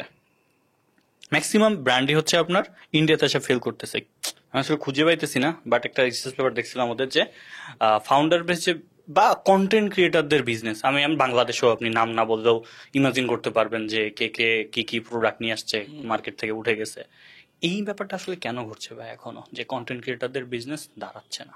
এর একটা প্রধান কারণ আছে, সেটা হচ্ছে কন্টেন্ট ক্রিয়েশন আর বিজনেস মার্কেটিং সেলস তিনটা আলাদা বিষয়। True? আমি একটা জিনিসের ফিলোসফিতে বিশ্বাস করি, সেটা দেখেন, একটা কোম্পানি হয়তোবা আপনাকে অ্যাপ্রোচ করতেছে যে তাদের প্রোডাক্টটা প্রমোশন করার জন্য, রাইট? আপনি হয়তোবা একটা সামথিং অ্যামাউন্ট নিয়ে ওই কোম্পানিটা প্রমোশন করে দিচ্ছেন। এখন আসেন ব্যাক ইন্ডে, ওই কোম্পানি যেহেতু আপনাকে অ্যাপ্রোচ করতেছে, আপনাকে হয়তো একটা কন্টেন্টের ডিজাইন দিয়ে দিচ্ছে, এই ধরনের কন্টেন্ট হবে, এভাবে হবে। তার মানে ওই কন্টেন্ট যে কোম্পানি, ওই কন্টেন্ট ক্রিয়েটরের উপর বা আপনার উপর রিসার্চ করতেছে। আপনাকে হয়তো 1 লাখ টাকা দিবে, আরো অনেক বেশি দেখেই তারা আপনাকে 1 লাখ টাকা দিবে। কিন্তু আপনি কি ওই সেম রিলেটেড প্রোডাক্ট নিয়ে আপনার অডিয়েন্সের উপর রিসার্চ করছেন? না, আপনি শুধু কন্টেন্ট বানাই গেছেন। দেখেন, একটা সময় ছিল যখন আসলে আগে হয়তো প্রোডাক্ট, আমি কোন প্রোডাক্টটা নিয়ে বিজনেস করব, তারপর ওই প্রোডাক্টের ডিস্ট্রিবিউশন চ্যানেল কি হবে, ওই প্রোডাক্টের মার্কেটিং কি হবে, ওই প্রোডাক্টের ক্যাম্পেইন কি হবে, সেলসে কয়জন লোক থাকবে, প্যাকেজিং কেমন হবে, এই সব কিছু করার পরে কে আসলে এই কোম্পানির ব্র্যান্ড অ্যাম্বাসেডর হবে। এখন সম্পূর্ণই চেঞ্জ। আগে ব্র্যান্ড অ্যাম্বাসেডর হয়, লাইক আগে আমি কন্টেন্ট বানানো শুরু করছি, আমার কিন্তু এন্ড গোল ছিল যে আমি ঠিক এই জিনিসটা বিক্রি করব, বিজনেস করবো, বা আমি এই জিনিসটা করব। এখন আমার কাছে কন্টেন্ট ক্রিয়েশন বা আমার জন্য কন্টেন্ট ক্রিয়েশন হচ্ছে আমার যে বিজনেস, আমার বিজনেসের মার্কেটিং এর একটা প্ল্যাটফর্ম, নাথিং এলস।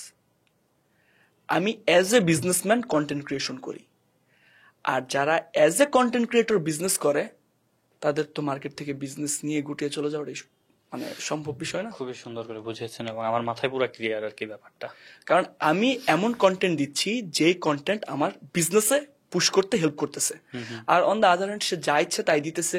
সে হয়তো আরো 10টা কোম্পানির প্রমোশন করতেছে, লাস্টে যখন নিজের কোম্পানির প্রমোশন করতেছে তখন আসলে ওটা কিনতেছে না। কারণ আপনি এক এক দিন এক এক প্রোডাক্টের কথা বলেন, আজকে এই ভালো, আজকে অ্যাপেল ভালো, কালকে স্যামসাং ভালো, তারপরের দিন রিয়েলমি ভালো, তারপরের দিন রেডমি ভালো।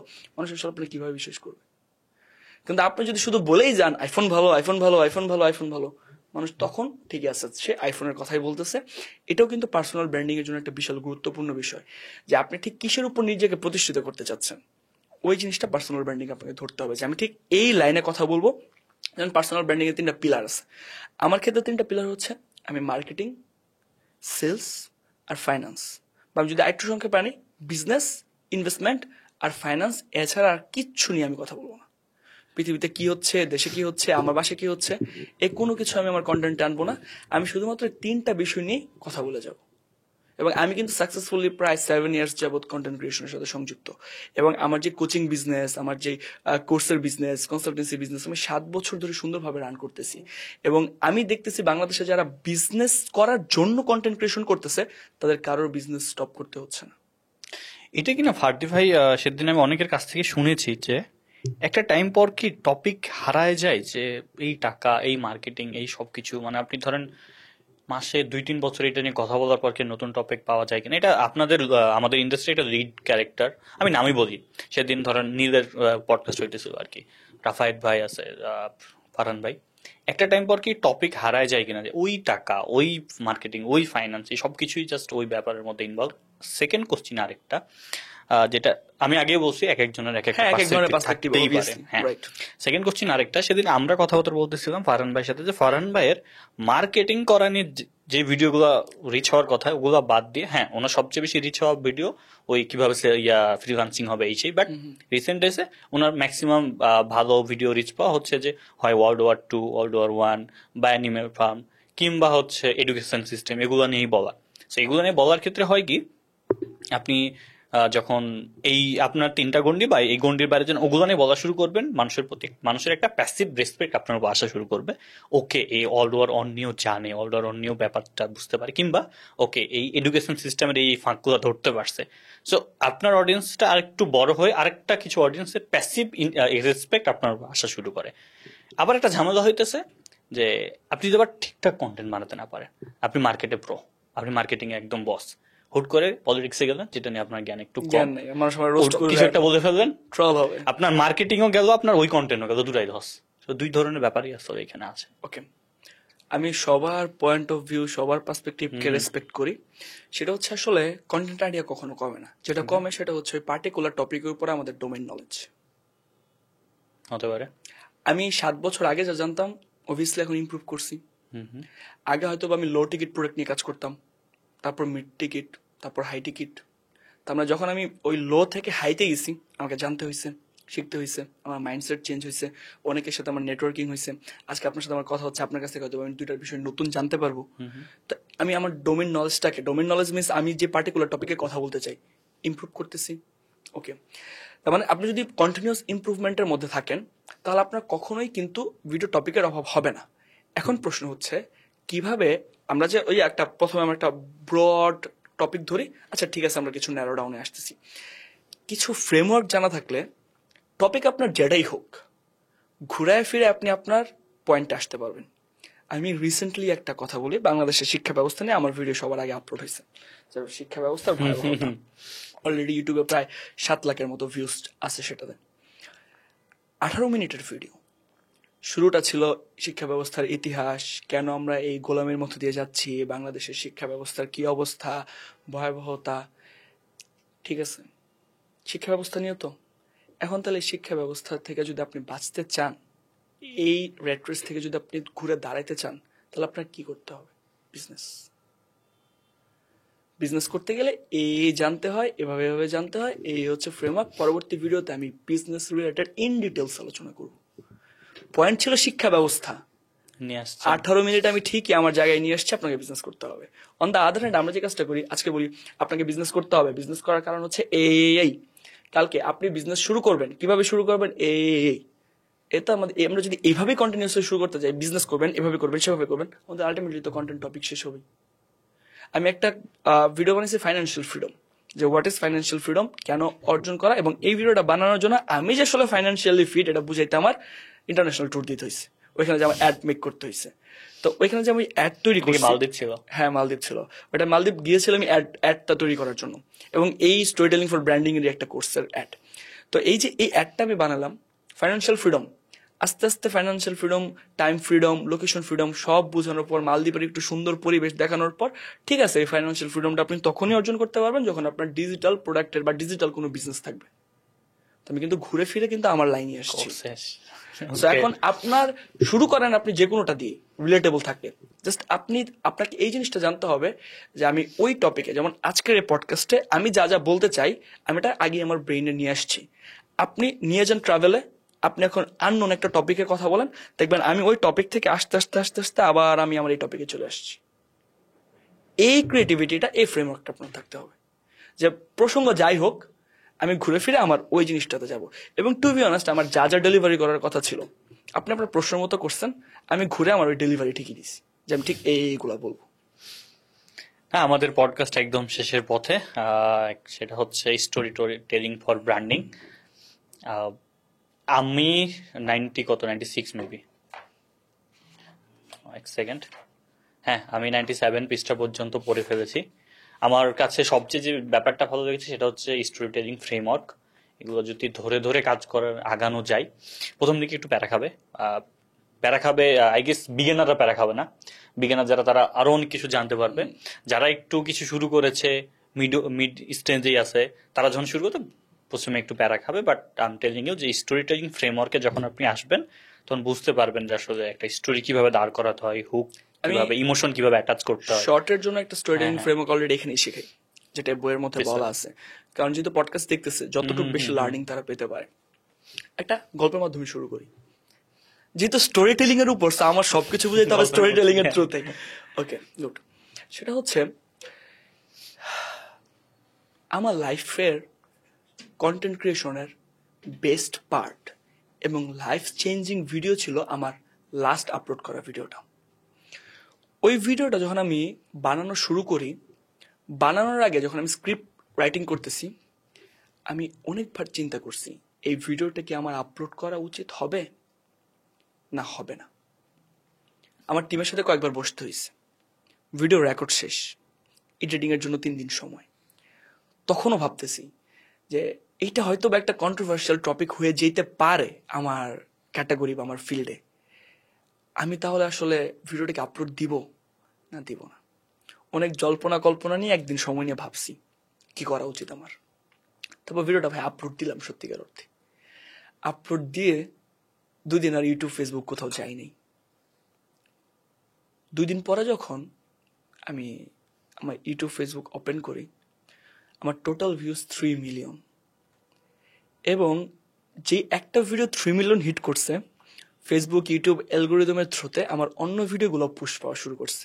আরো কয়েকটাতে দেখি 6 লাখ 7 লাখ 1 মিলিয়ন করে ভিউ। এই যে টপিকটা যে ছিল, যে টপিকটা আমি আপলোড করলাম বা যে ভিডিওর টপিকটা ছিল, এটা হচ্ছে কন্টেন্ট ক্রিয়েটরদের জন্য স্টোরি টেলিং কেন দরকার। এটা কিন্তু রিয়েল লাইফ এক্সাম্পল না, বাট আমি স্টোরি টেলিং এর ফ্রেমওয়ার্ক বললাম, একটা স্টোরি। এখন আসলে এটার পিছনে ফ্রেমওয়ার্কটা আসলে কি। প্রথমে ছিল হুক। কি এমন জিনিস বানালো সারজ ফার্দি ভাই যেটা বানানোর পর তার লাইফ চেঞ্জ হয়ে গেছে, এটা আমাকে জানতেই হবে। এই যে অডিয়েন্সের যে অ্যাটেনশনটা আমি গ্র্যাব করলাম, ইটস এ হুক। তারপর আসলে সাসপেন্স, বানাবে না, কেন এত ভাবা, টিমের সাথে এতদিন বসতে হচ্ছে, আচ্ছা কি হইলো পরে। দেন হচ্ছে কোয়েশ্চেন, কন্ট্রোভার্সিয়াল টপিক। কি এমন কন্ট্রোভার্সিয়াল টপিক যেটা আসলে এত চিন্তা ভাবনা করে সারজ ফার্দি ভাইয়ের মতো মানুষ, সে এত কিছু জিনিসপত্র সম্পর্কে কথা বলে, এত কিসের চিন্তা ভাবনা ছিল তার এই একটা ভিডিও বানাইতে যায়।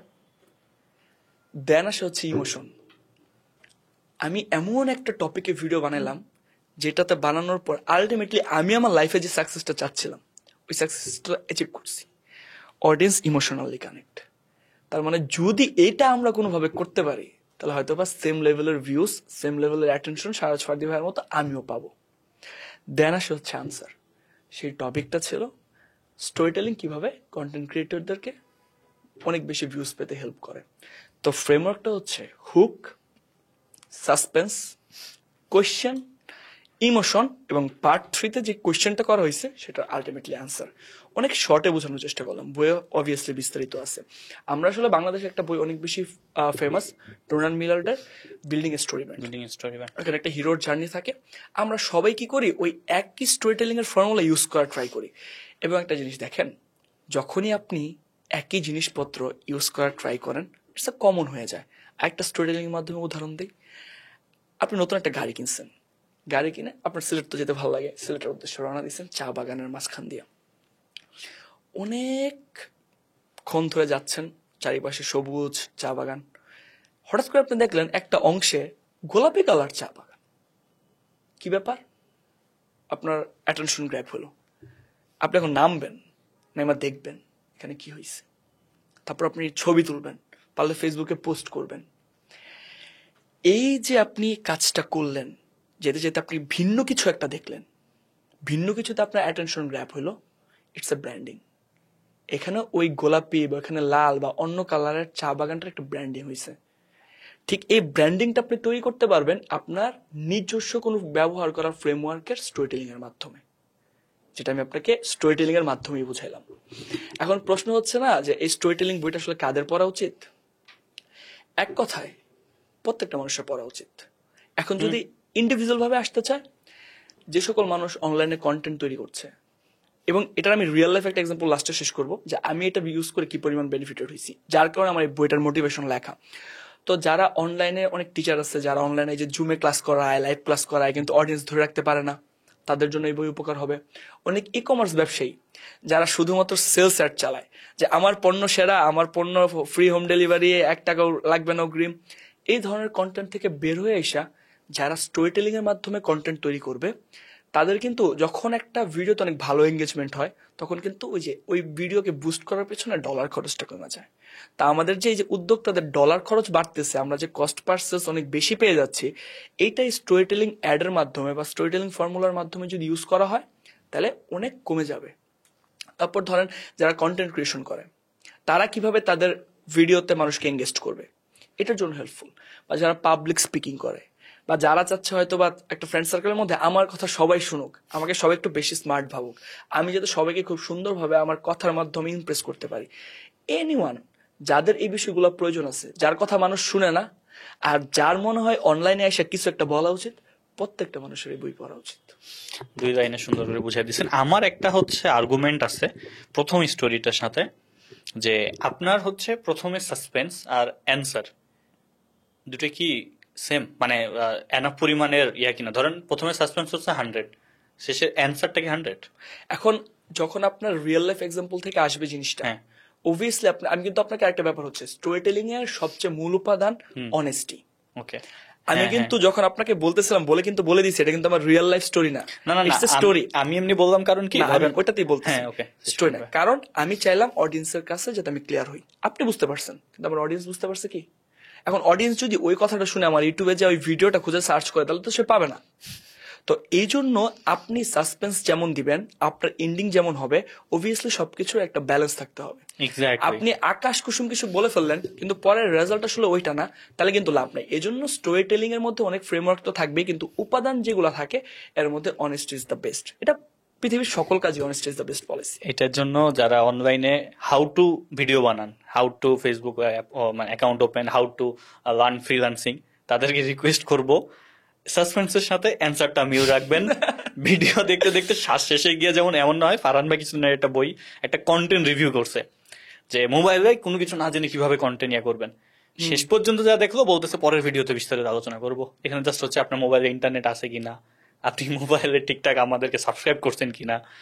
ভাই আপনি সাসপেন্স ক্রিয়েট করছেন কিভাবে হচ্ছে 5 ঘন্টার মধ্যে আপনি ফ্রিল্যান্সিং শিখে মাসে $14,000 ইনকাম করতে পারবেন, ভিডিও শেষ করে কিছুই আমি শুনি নাই, কিছুই আমি জানি না।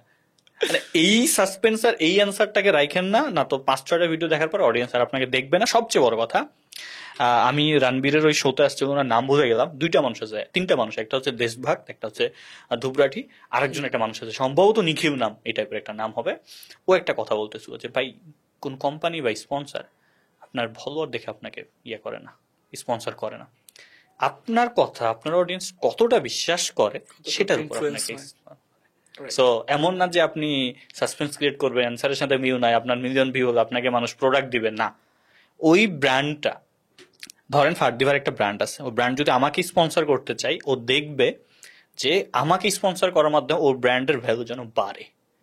অ্যাজ লাইক আমি যখন বলি যে ওকে বৈবিক্ষ টিকটকের সাথে কাজ করে, তার মানে আমার ব্র্যান্ডের ভ্যালু আমি বাড়াই।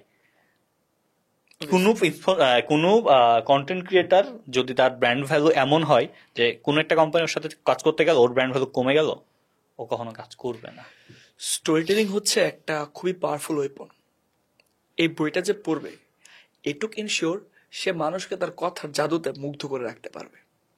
এখন প্রশ্ন হচ্ছে ওই যে টাকার মতো এই স্টোরি টেলিংটা খুবই পাওয়ারফুল ওয়েপন, এখন কি সেটা ভালো কাজে সে ইউজ করবে নাকি খারাপ কাজে ইউজ করবে, এটা আসলে তারই ডিসিশন নিতে হবে। So thank you so much ফারদি ভাই, থ্যাংক ইউ আজকে আসার জন্য। এবং হোপফুলি যে বাচ্চা কাচ্চা, আমি বাচ্চা কাচ্চা বলি কারণ আমার আশেপাশে যারাই থাকে, যারাই কাজ করে, যারাই স্ট্রাগল করতেছে, সবাই মনে হয় আমরা এক স্তরের মানুষ আসলে। সো স্টোরি এডুকেশন সেক্টর নিয়ে আমিও আপনার সাথে বসবো। আমার হিউজ একটা প্ল্যান এবং হিউজ একটা অভিযোগ আছে যে কি হইতেছে না হইতেছে। আমি পিআর কোর্সে পড়ি, আমাকে কি শিখাচ্ছি আমি কি জানি না আসলে, ঠিক আছে। বাট সবকিছু হচ্ছে বড় কথা যে আপনি একটা ভিন্ন চিন্তা করেছেন এবং অনেক মানুষকে আপনি স্বাবলম্বী হতে সাহায্য করেছেন, সেটার জন্য আপনাকে সবচেয়ে বড় কৃতজ্ঞতা এবং থ্যাংক ইউ আজকে আসার জন্য। আর এই যে বই, ফারদি ভাই নেন বই নেন, এটা হচ্ছে আমাদের এই বইমেলার বই, story telling for branding. But আমি আপনাদেরকে রিকোয়েস্ট করবো এই বইটা পড়বেন, অনেস্ট রিভিউ দিবেন, ফিডব্যাক দিবেন, যা মন চাই বলবেন, যাতে আমাদের নেক্সট বইগুলোতে এই অভিযোগগুলোকে আমরা কাট আউট করে আবার নতুন করে অবভিয়াসলি ফিডব্যাক থেকে শিক্ষা নিতে হবে। আমি লাস্ট শেষ করছি এই কথাটা দিয়ে, এই যে আমি এত কাজ করতেছি, এই বই লিখতেছি, এই বই লেখার পিছনে যে মোটিভেশনটা কাজ করছিল ওটা কিন্তু বলা হয়, লাস্ট ওটা শেষ করি।